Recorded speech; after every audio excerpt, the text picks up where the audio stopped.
Today, we are officially putting book one of the Curve series on trial, Curvy Girl Summer by Danielle Allen. The plaintiff has already read books two and three, Plus Size Player and Big Girl Blitz. So now the question is, does she actually need to go back and read the first book in the series, or should she leave it where it's at? Before we can decide this case, we first need to review the evidence.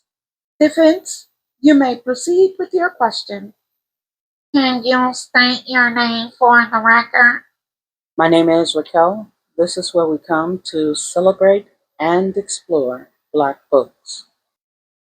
And tell us, what did you like about books two and three? So, Plus Size Player is about a lady named Nina who is a serial dater. She has multiple men on her roster, which I think is super cool. And as she's dating these people, she's getting to know them. She is uh, deciding if or not they could be her person, which she isn't necessarily really looking for a relationship. But when you're dating, if you find that person or if you enjoy somebody's company, you continue to date them. She eventually does connect with Russ. She and Russ had a wonderful connection. They had a great time together. They had great conversations. They had good chemistry. And so that is who caught her attention. During the time that they are dating and having a good time, like I said, neither one of them are really looking for a serious relationship. So they kind of kept it on the surface level. Because of that, they did not get deep into personal information. Later on in the book, that comes back to bite them in the butt. um, but they have such great communication. Now, when I say communication, I mean listen, understand, reply if necessary. And that is what they had, which was great. It did get a little rocky, but they were able to smooth it out because of the communication. Um, Nina was a go getter, she was an entrepreneur. I love the fact that nowhere in this book did she ever say she wanted to lose weight. She never down talked herself. She was never on a diet. There was no talk of her, any bad talk about the way she looked. I felt like it was everybody else's problem, not hers. And I loved her confidence. I loved the fact that she was into fashion. If you have ever been outside of that normal range where you could just walk into a store and buy small, medium, or large, I guess would make you plus size, then you know how hard it is to find fashionable, cute clothes, or even clothes that fit you the way they should fit in order to give you that look you're going for. The way the author wrote about her is she had that all together, and I loved it, especially her confidence and the fact that she was not bothered about being plus size. This was a good book. I enjoyed it. The spice was a bit much. I did skip over a lot of the spice. I didn't quite get into the group chat, just like really get into the group chat. Like literally, I do not remember any specific thing that was said, but I enjoyed the book. Then there was Big Girl Blitz, which I wasn't really thinking about plus size player until Big Girl Blitz came out. And then I decided, okay, why not? It was good. Why not? So in Big Girl Blitz, you have a woman whose name is Jasmine. She is finding out some bad news and she goes to a sports bar. She's a football fan to watch the game and relax, maybe to escape this bad news. She meets a guy, can't remember his name, sorry, and they have this conversation. So they are having this conversation and they connect. So they two both decide, have already decided that they've had some, bad breakups in the past. They're not looking for anything serious. She had a bad breakup and he is just super busy. And so he, excuse me, doesn't want to pull somebody in that he doesn't really have the time for. As we get into the book, we realize that however busy he is making time. And that's what you do when you care about somebody or when you want to. You will find the time. And he does exactly that. But not only does he find the time to spend with her, he protects her, he provides for her, he pays attention to details. So he's doing things that she's not even aware of. I loved it. Um, her, Jasmine is she is like falling and falling hard. And she makes herself vulnerable to him at a time where they have not established what it is they're doing. And that was admirable because no way I'd do anything like that. But she did it. And, sometimes you have to consider like the outcome. Is it going to be worth it? I don't know that she felt like it was worth it. I don't know.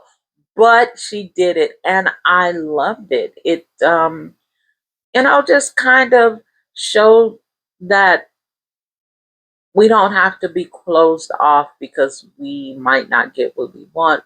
The way you take rejection or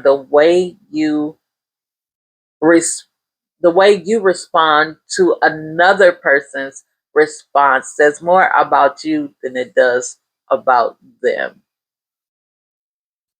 So the other thing that I really loved was the group chat. It was hilarious. I didn't pay a lot of attention to it at Plus Size Player, but in this one, it was hilarious. I loved it.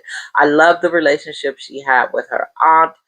I That hit home. I have had an aunt who she and I had a similar relationship, but she passed away, and so that really touched me.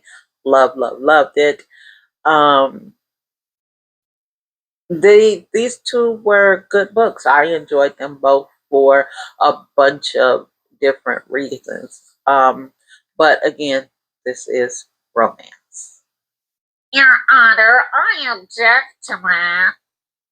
The court will allow it. Counselor, please proceed. If you enjoyed books 2 and 3 so much, why are you still hesitant to read book 1?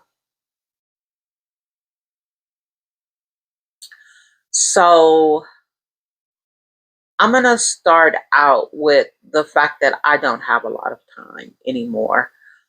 I can only read about a book or two a week, whereas I used to could read like maybe 10 books in a week.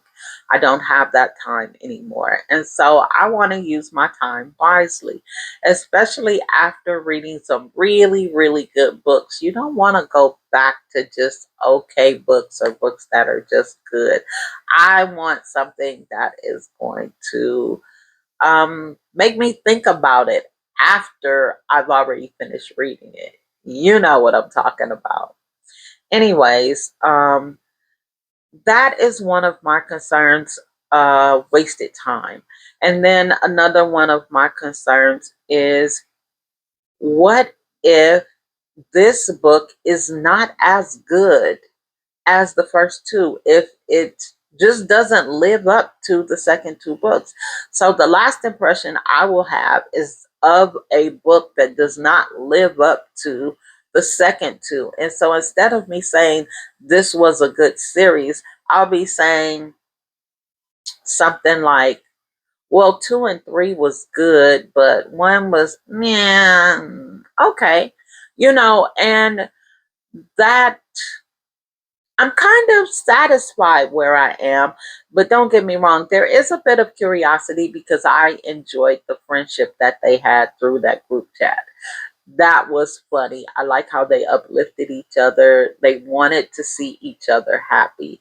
And you could tell they had a particular sisterhood. And so I'm curious to see if in book one, that is where we get a real look into the sisterhood or the friendship. And if it is, I definitely would like to see how that started out, or, just some portion of it outside of the group chat.